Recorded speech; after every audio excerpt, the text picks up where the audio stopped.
Vamos conferir se o microfone tá bom. Tá bom? Bom, eu agradeço o convite de participar dessa mesa e eu brinco que eu, meio brincando, meio a vero, que eu estranhei o convite. No final da fala vocês vão entender por que eu digo isso, tá? E uma coisa, eu vou correlacionar minhas lembranças com situações concretas de formação. Quer dizer, eu não pretendo apresentar dados externos, os dados que aparecerão. Assim, estou com medo desse microfone. Como é que eu faço? Você tem um celular perto dele, talvez seja legal tipo um celular distanciar um pouco. O celular perto realmente dá interferência da luz. Tu tiraste o que estava. Voltou, entendeu? Então, eu vou falar de lembranças e da minha memória e como é que experiências concretas de formação, etc., tem a ver com isso. Bom, a primeira coisa que eu acho que eu preciso reforçar é que eu sou da geração que estava na universidade, ou seja, na PUC do Rio, por ocasião da Revolução de 64, tá? Então, a Revolução teve um impacto brutal, mesmo para nós, eu estou falando de um grupo, que participávamos de política estudantil, nada além disso. Ou, vamos dizer, até alguns estavam participando do movimento de educação de base, do MEB, que era do Ministério da Educação, outros estavam trabalhando com educação de adultos, já usando o método Paulo Freire. Quer dizer, tinha uma geração envolvida em uma série de coisas, né? Obviamente, eu estou contando isso mas é uma geração, tá? Eu pertenço a uma geração que fez Jeque, Juque, Apê. Para a gente entender de onde está saindo a minha memória, tá? Então, não é a Polop, mas é este grupo, tá? E, de alguma forma, nós entendíamos que nós estávamos com pequenas ações, pequenos trabalhos, estávamos participando do processo da Revolução Brasileira, seja lá o que isso fosse na época, era disso. Bom, então, de repente, diante disso, aconteceu março e abril de 64, né? E foi além da coisa objetiva, da tomada do poder, foi um impacto muito grande do ponto de vista geracional, tá? Porque era uma coisa o seguinte, afinal, nós dispunhamos de uma ciência que mostrava o caminho, era o materialismo histórico. Mesmo que essa junção meio do cristianismo, do catolicismo, etc., com um pedaço do marxismo, que era o materialismo histórico. Então, isso nos informaria, né, como é que o mundo caminharia, tá? E, de repente, não era nada disso. Quer dizer, o problema concreto, como é que a gente explicar que a direita tivesse tomado o poder de forma tão rápida e tão facilmente? Era essa a questão que enfrentávamos, né? Então, a partir daí, eu digo o seguinte, muitos de nós teve clareza de que era preciso fazer uma revisão nas crianças, na compreensão do mundo. Era preciso estudar, era preciso se equipar com instrumentos capazes de nos fazer entender os movimentos históricos. Era disso que tratava. Era capaz de entender o que se chamava muito à época de realidade nacional. Essa era uma categoria nacional. Nós precisávamos entender o que estava acontecendo. Bom, obviamente, quer dizer, eu não estou fazendo análise da situação em si, mas como é que a gente via. E, diante disso, vamos dizer assim, apareceu uma perspectiva alternativa para nós, que era o quê? Abriu-se em 1969 um mestrado um mestrado em ciência política no UPERJ da Cândido Mendes. Poderia ser um mestrado de sociologia? Acho que não, mas depois eu volto a dizer por que eu acho que não era, né? O outro mestrado que se abriu na época foi o da antropologia no Museu Nacional. Várias pessoas da sociologia da PUC, uns migraram para o Museu Nacional e outros para... Eu, particularmente, não tinha o menor interesse no mestrado de antropologia. Eu achava que a antropologia estudava índio. E eu não estava preocupada em absoluto com os índios. O índio precisava ser adaptado, socializado na realidade brasileira. Então, não me interessei sobre o assunto. Bom, o Cândido Mendes já tinha dado um curso na PUC, na época que eu fazia, e tinha publicado o livro Nacionalismo e Desenvolvimento. Havia uma piada na época, você falava, vou fazer, na página 324 ou 423, não importa, tinha lá um carnê que dava direito a um carro. Como nunca ninguém chegou a esta página, nunca ninguém foi reivindicar o carro. Então tem que...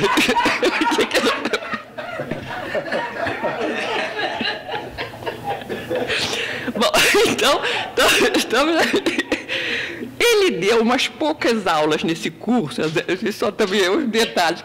Ele começava da aula usando quadro, ele escrevendo e fazendo curvas e fazendo... Parecia uma verdadeira... Todo mundo perplexo quando ele disse como é que é o conceito de povo é um long play metafísico. Ele dizia isso. Todo mundo ficava assim, paralisado diante. O conceito de povo é um long play metafísico. Isso era comum. Bom, ele deu umas aulas. Quem continuou o curso foi Aspásia Camargo, que à época também fazia parte da Cândido Mendes, tá? Então, eu não sei muito bem, quer dizer, se esse era um grupo originário da Cândido Mendes, se já existia o chamado UPERJ ou não, ou se era um grupo de pesquisa da Cândido Mendes, não sei muito bem. Na Paulino, Fernando? Não, Paulino, sim, mas originalmente era na cidade, entendeu? Depois é que vai para Paulino, depois vem para cá, né? Obviamente, deste grupo, estou lembrando da época, também fazia parte Vanderlei Guilherme dos Santos, que eu também não tinha a menor ideia quem fosse, mas tinha escrito um livrinho chamado Quem Dará o Golpe no Brasil. Entendeu? Então, esse era... Ele fala, esta pessoa deve ser importante, porque ela disse uma coisa, quer dizer, foi capaz de ver o futuro quando nós todos estávamos autoiludidos por aquilo tudo, tá?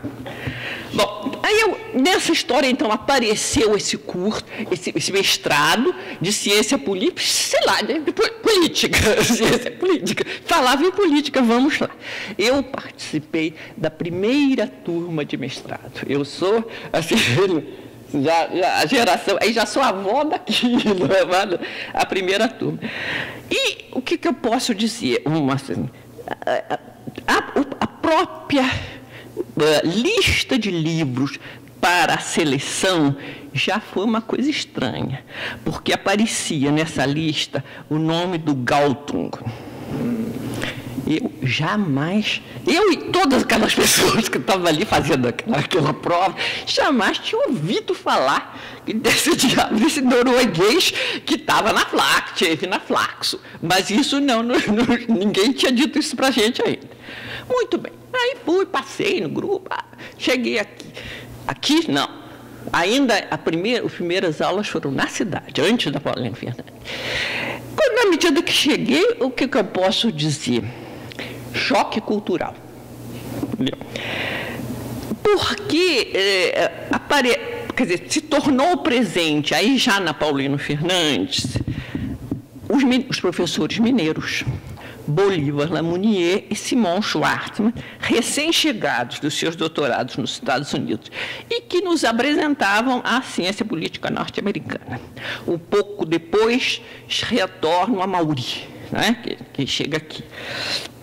Me lembro que durante o nosso primeiro ano de curso, acho que foi durante o primeiro ano, chegam alguns alunos mineiros, Elisa Reis, Olavo Brasil, Renato Bosque, que por interessante, já estavam familiarizados com a bibliografia que a gente estava ouvindo pela primeira vez, entendeu?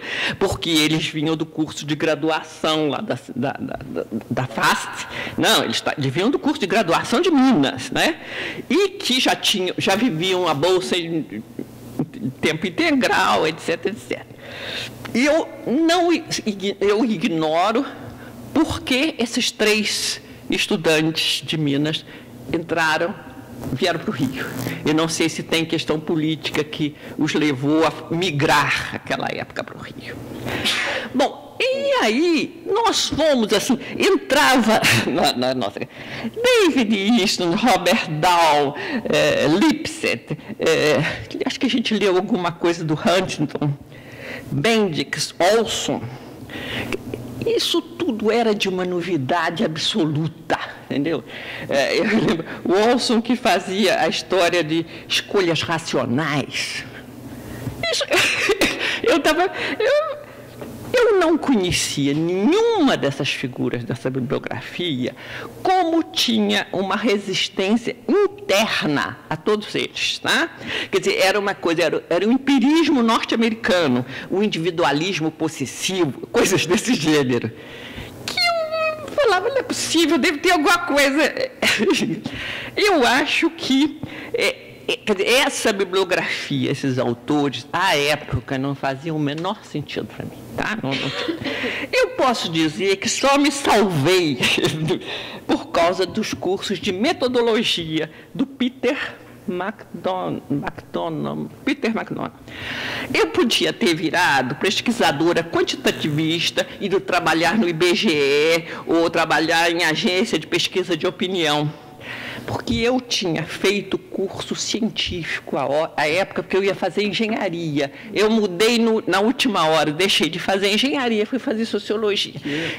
Então, eu tinha o equipamento da matemática, então aquilo ali, eu sabia, as outras coisas eu não entendia nada. Bom, eu acho que o que aconteceu, há um texto bastante interessante que trata desse assunto, o artigo da Maria Cecília Forjaz, chama-se A Emergência da Ciência Política no Brasil, que está na Revista Brasileira de Ciências Sociais, 79, e que faz referência exatamente a essas 2 instituições que estamos comentando aqui à época. O IUPERJ e a Faculdade de Ciência Política da Universidade Federal de Minas Gerais. E levanta as figuras, os nomes de Vanderlei Guilherme dos Santos e Fábio Vanderlei Reis. E comenta isso, que um número respeitável de intelectuais mineiros migraram para o IUPERJ, dentre os quais Bolívar, Lino Menezes, Simão Suárez, Amauri e bota Edmundo, e bota Olavo e Renato juntos, e bota Zé Murilo, sim. Na época, Olavo, Renato e Elisa Reis vieram ainda como alunos, e o Zé Murilo veio muitos anos depois, não faz parte desse mesmo pacote, não, entendeu? Então, o que obviamente, esse artigo comenta, quer dizer, que essa institucionalização da ciência política é tardia, óbvio, porque o que existia antes era a sociologia política mesmo, era a sociologia que tinha esses desdobramentos, não era essa ideia, e, obviamente, já se falou aqui o papel fundamental da Fundação FOR. A Fundação FOR foi fundamental em possibilitar, em financiar o IUPERJ, Minas, depois outros setores, né? SEBRAP, SEDEC e DESP. Tá? Obviamente, também que esse processo, vamos dizer assim, de americanização da ciência política, estou chamando, não é americanização, tem empirismo, né? Aconteceu antes, sim, na Flaxo. Tá? Na Flaxo, onde alguns desses mineiros, como Simão, Antônio Otávio Sintra e Fábio Vanderlei, já tinham feito seus mestrados. Dessa turma aí, eu já tinha ouvido falar no Antônio Otávio Sintra. As outras pessoas eu fui conhecendo aqui. Bom, para avançar e não perder meu tempo, que o seguinte, eu dessa primeira turma, sim, a gente teve um curso de teoria política um pouco adiante, quer dizer, a gente entrou na ciência política norte-americana, depois foi estudar um pouco de teoria política, que eu estou chamando assim, quer dizer, o curso básico, Maquiavel, Hobbes, Locke, Rousseau. Isso foi depois. E quando entrou esse curso, alguma coisa começou a fazer sentido na minha cabeça. Antes era um negócio que eu não sabia o que era. Porque, obviamente, ao se dar esse curso, você passa por duas matrizes fundamentais. Simplificando, o que vai dizer é preciso mais Estado e o que é preciso menos Estado, né? Quer dizer, Hobbes e Locke marcam essa história. E também lembrando isso, quer dizer, ao curso de sociologia da época não se estudava nada disso. Esses nomes da teoria política contemporânea, no sentido da era moderna, né? não faziam parte. Como não se lia também, eu estou falando da sociologia da PUC, mas acredito que os outros também. Não se estudava nenhum desses autores, não se lia Gilberto Freire, não se lia Sérgio Buarque ou Oliveira Viana, muito menos. Tá? Nada disso fazia parte do currículo. Bom, e a época no mestrado aqui também, quer dizer, o Gilberto Freire, o Sérgio Buarque e o Oliveira Viana também não faziam parte do mestrado, entendeu? Bom, o que eu vou dizer assim, esse quadro foi alterado por dois cursos. O primeiro foi um seminário orientado por Simon Schwartzman, que foi estruturado a partir de 3 temas: transição, desenvolvimento do Estado, desenvolvimento da sociedade civil, no Império e na República. Este curso, os trabalhos finais desse curso, deu origem a uma revista Dados, número 7, de 1970. Tá? E quer dizer, os grupos de seminário, de preparação dos textos, de apresentação, começou a existir um grupo, né, de pensamento sobre o assunto. Obviamente, quer dizer só, eu tenho um texto aí, que é Celina Vargas do Amaral Peixoto, eu e Maria Aparecida Albisheim escrevemos sobre a Revolução de 30. Então, vamos dizer assim, o mundo mudou a partir disso. Outro curso absolutamente relevante para mim foi o de Hélio Jaguaribe. Tá? Foi desse curso do Hélio Jaguaribe que eu, vamos dizer assim, comecei a pensar um projeto de dissertação que envolvia partidos políticos e cheguei ao PSD, que eu vim fazer depois. Uma coisa do Hélio Jaguaribe, eu estou contando coisas pitorescas. Suponho que falaram para o Hélio Jaguaribe que o curso de mestrado, os alunos tinham que fazer seminário. Aí o Hélio Jaguaribe escolheu lá os temas, separou, quem faz o coisa... Tudo bem. E aí nós apresentando aquilo, completamente balbuciando. O Hélio Jaguaribe, sentadinho assim, e ele dormia. Com toda razão. Que estava errado isso, em vez de a gente aproveitar, ouvir o que ele tinha vivido, o que ele tinha feito, qualquer coisa do Jaguaribe era melhor que aquele esforço inglório da gente dizendo, e o Jaguaribe lá. Mas foi a partir desse curso, então, que pensei um projeto que envolvia partidos políticos e o PSD. Aí durante a pesquisa para essa dissertação, eu vou contar todos, ouvi a recomendação várias vezes do Vanderlei Guilherme dos Santos. Lembre-se que sua dissertação é de ciência política e não de história. Eu ouvi aquilo, não levava, mas isso não queria dizer nada para mim. Sim, ia embora. Bom, eu apresentei a dissertação, fui aprovada. Eu só diria o seguinte, o que eu capturei de ciência política à época, só a metade, o resto não foi outra coisa. Porque o tema, obviamente, se você escolhe como tema de uma dissertação partidos políticos, é um dos itens, né, básicos de ciência política. Só que, à época, vamos dizer assim, a abordagem que eu adotei não era típica da ciência política. Quer dizer, A minha principal fonte nessa dissertação foram entrevistas feitas com Amaral Peixoto, Ulisses Guimarães, Antônio Balbino, Martins Rodrigues e Tancredo Neves. Eu entrevistei só essas pessoas que tinham sido tudo cúpula do PSD, que era o meu assunto, entendeu? Então, eu acho que com isso, vamos dizer assim, eu não acho, e à época, essas entrevistas, eu tinha um roteiro de entrevista, mas não era guiada, sabe? Assim, eu estava preocupada realmente com a história deles, que tinham feito, obviamente, processos de tomada de decisão, algumas coisas nesse assunto. Bom, de qualquer modo, foi o curso do Jaguaribe e a própria elaboração da dissertação que me permitiu me familiarizar com uma bibliografia sobre partidos políticos, do Verger, David Apter, Joseph Lapalombara, Almond, Robert Michel. Então, você começava a ler, porque o teu assunto pedia aquilo, e os professores indicavam, etc. E também pude ler a bibliografia nacional a respeito das teses correntes sobre o tema. Hélio Jaguaribe sobre partidos e sobre eleição de 62. Glaucio Ari de Lon Soares tratando as bases ideológicas do lacerdismo. Aliás, Glaucio, eu acho que você devia receber o Nobel da Literatura de Ciência Política por este seu artigo. Esse seu artigo, As Bases Ideológicas do Lacerdismo, é absolutamente brilhante, importante. O negócio, assim, tem coisas que a pessoa... não sei se você acha isso tudo, mas eu acho, sim.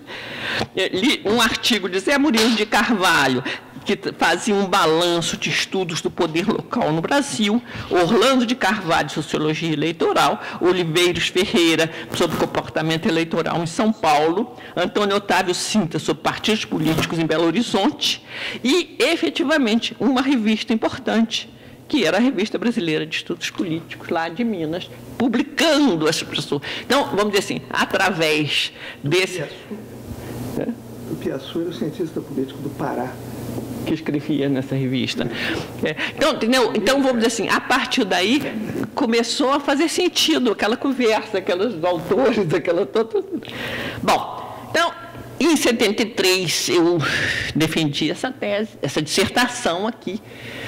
Só também mais uma coisinha interessante, essas entrevistas, eu depois cedi essas entrevistas para Lúcio Hipólito, que pegou o mesmo assunto. Lúcio Hipólito fez uma dissertação de mestrado aqui sobre PSD também. Então, eu acho que, assim, se eu pensar em termos de qual trabalho, continuidade do meu trabalho, a época foi o trabalho da Lúcio Hipólito. Tá? Bom, corta, criação do CPDOC. Tá?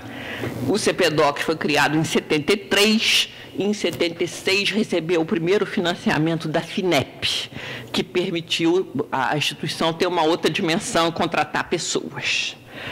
Nos anos 70, estávamos nós às voltas com a história do Brasil. Então, interpretar a Revolução de 30 se tornava uma coisa importante. E tinha saído um livro do Boris Fausto, chamado A Revolução de 30, Historiografia e História. Esse livro do Boris Fausto abriu ou retomou a vertente que explica a Revolução pelo conflito entre as regiões do país, como elemento explicativo da Revolução de 30. Eu só lembro disso porque, à época, uma discussão vigente era se a Revolução de 30 era uma revolução burguesa, se não era, ou se era a revolução de classe média, entendeu? E essa questão, o foco não era se era a revolução burguesa, se não era, entendeu? Era uma discussão de política regional, tá? Vamos dizer assim, só para a gente lembrar, este caminho foi seguido pelo CPDOC em muitas pesquisas, entre elas uma que deu origem a um livro chamado Regionalismo e Centralismo Político, Partidos e Constituinte nos anos 30. Este livro foi coordenado por Ângela de Castro Gomes e do qual fizeram parte, entre outros, Dulce Pandolfi e Helena Bomeni. Dulce, com um trabalho sobre Pernambuco, e Helena com um trabalho sobre Minas Gerais. Eu estou frisando isso porque essas pessoas depois fizeram seus doutorados relativos a isso. Quer dizer, um vai estudar Pernambuco, outra... Bom, no caso de Dulce, nem sei, mas tem trabalhos sobre Pernambuco depois e Helena sobre Minas Gerais. Aí, a maioria dos pesquisadores que foram para o CEPEDOC tinham formação no IUPERJ, formação basicamente em ciência política. Depois tem uns que vão para a sociologia, mas isso. Né? Aspásia tinha sido professor, deu um curso no IUPERJ. E essas pessoas que foram para o CEPEDOC foram alunos do curso de Aspásia. Aspásia foi a principal figura que cooptou os jovens mestrandos para o CEPEDOC, tá? Bom, aí eu lembro o seguinte, há que se lembrar de uma outra coisa. Para este grupo, a importância dos livros dos brasilianistas, tá? Robert Levine, sobre Pernambuco, John Wirth, sobre Minas Gerais, Joseph Love, sobre regionalismo gaúcho. Esses livros foram fundamentais porque, de alguma forma, preenchiam essa mesma perspectiva, orientação que era de conflitos regionais, de estudo do regionalismo dentro da configuração da República da época. Essa, concordando com uma coisa que o Elgio falou, essa literatura vinha preencher um vazio. Praticamente não existia estudo ou pesquisa sobre a Primeira República nessa época, tá? Os historiadores achavam que esse tempo era muito contemporâneo, não estavam trabalhando isso. Quem trabalha nesse assunto são os brasilianistas, em sua maioria historiador, mas não só, mas eles entram, e aí entramos nós nessa história, né? E só uma coisa que muitos anos depois eu acho interessante, que a gente vai lidar com esta Primeira República e capturando, não, sendo influenciado pela leitura de 30 e de pós-30, chamamos esse período de República Velha. Aí fala, velha para quem, cara pálida? O quê? A cada dia que se estuda algumas experiências específicas em São Paulo, em um lugar X ou Y, diz o seguinte, tinha milhões de coisas acontecendo e esse epíteto de velha é uma consequência dos vencedores de pós-30, né? Chamar de velho aquilo que eu superei, tá? Então, acho muito importante a gente lembrar disto. Bom, eu só lembro o seguinte, quer dizer, esses livros, quer fossem esses brasilianistas, ou esse tipo de conversa, de regionalismo, vamos dizer assim, não tinha muito reconhecimento. De um lado, pela história, que sim, ainda estava absolutamente compromissada com o marxismo, mais qualificado ou menos qualificado, então achava isso tudo E de outro, pela própria elite também. Quer dizer, a formação da nossa elite era, e não sei se ainda é, mas era muito, basicamente de formação francesa. Veja a própria USP, tudo que aconteceu. E mesmo aqui, quer dizer, para a Universidade do Brasil também vieram as figuras francesas na geografia, na história. Entendeu? Então, essa literatura aqui vinha de um outro universo que não era muito aceito. Esse tipo de trabalho vai ser recuperado, agora eu lembro, pelas pesquisas de Fernanda Massi e Heloísa Ponte, dentro do escopo do História das Ciências Sociais, coordenado lá pelo Sérgio Michel. Tá. Agora, essa vertente, História Política da República, deu origem à pesquisa sobre trabalho e previdência, populismo, governo Vargas, governo JK, governos militares, principalmente de Ângela Castro Gomes e Maria Celina de Araújo. Eu estou citando essas duas profissionais porque essas fizeram mestrado e doutorado no UPERJ na área de ciência política, tá? Então, essas são estrito senso. E esses trabalhos também não eram muito reconhecidos, entendeu? Eram empíricos demais, pouco teóricos. Independente de ser por isso ou ser por aquilo, eu acho que as duas instituições, eu estou falando de CPDOC e UPERJ, vamos dizer assim, tinha uma disputa intra-institucional muito grande, tá? E acho que essa disputa, eu posso dizer simplificando, o ego de seus diretores impedia que houvesse uma complementação entre uma instituição que formava quadros e a outra que empregava os quadros formados. Tá?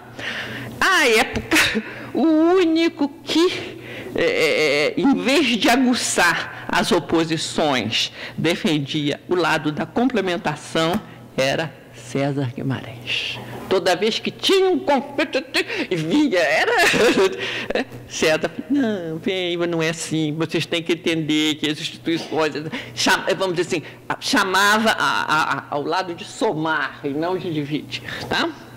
De qualquer modo, quer dizer, por esse lado, por outro, o que a gente vê, o CPDOC conseguiu reunir arquivos da elite política dos anos 30 dos governos militares, produziu um dicionário de elite política de 30 até ontem, sei lá quanto, tem um banco de dados de entrevistas de história oral, entendeu? Então, vamos dizer assim, o CPDOC reuniu ou produziu fontes e pesquisas sobre a era Vargas que não podem ser ignoradas por qualquer um que queira estudar seriamente história política do século XX no Brasil. Tá?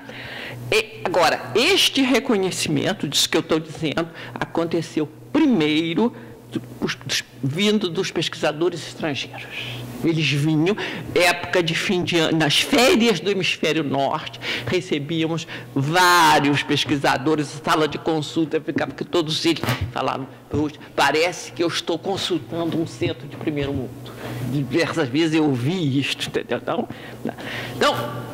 estou acabando já. Então, essa é a experiência, quer dizer, é uma experiência de trabalho em história política do Brasil e óbvio que a formação na ciência política ajuda a que a sua entrada no tema seja de uma certa maneira. Né? Eu digo, essa foi uma vantagem do CPDOC. O CPDOC teve cientista político, sociólogo e antropólogos. Só que nós tínhamos uma questão a analisar da história do Brasil, X, tal período, tal questão.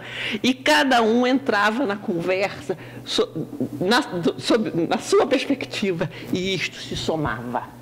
Em vez de dividir. Então, eu acho que essa foi a grande... Só para terminar e falando da minha experiência no CPDOC, eu fui para o CPDOC não para trabalhar nessa área, mas para trabalhar num projeto chamado Brasiliana, que era estudar como a Revolução de 30 tinha sido interpretada em sua própria época. Não era o que se disse depois. Então, foi feito um trabalho, uma bibliografia sobre isso, e foi... E de alguma... uma das coisas mais trabalhosas de fazer, porque isso, quer dizer, não era o que foi dito depois, mas o que se disse até um certo tempo, tá? E depois disso, quer dizer, ficamos estudando anos 30 no sentido de entender movimentos ideológicos como A e B, movimento católico, os intelectuais que defendiam o autoritarismo e combatiam o liberalismo, a modernização do Estado. Isto, de alguma forma, deu a produção de um livro chamado Estado Novo, Ideologia e Poder. Esse livro foi um marco no estudo de Estado Novo, que eu acho que até era de uma maneira, passou a ser de outra. Esse livrinho também é um marco assim. E também nos levou a nos integrar a um campo que hoje está consagrado, o chamado pensamento social ou político brasileiro, tá?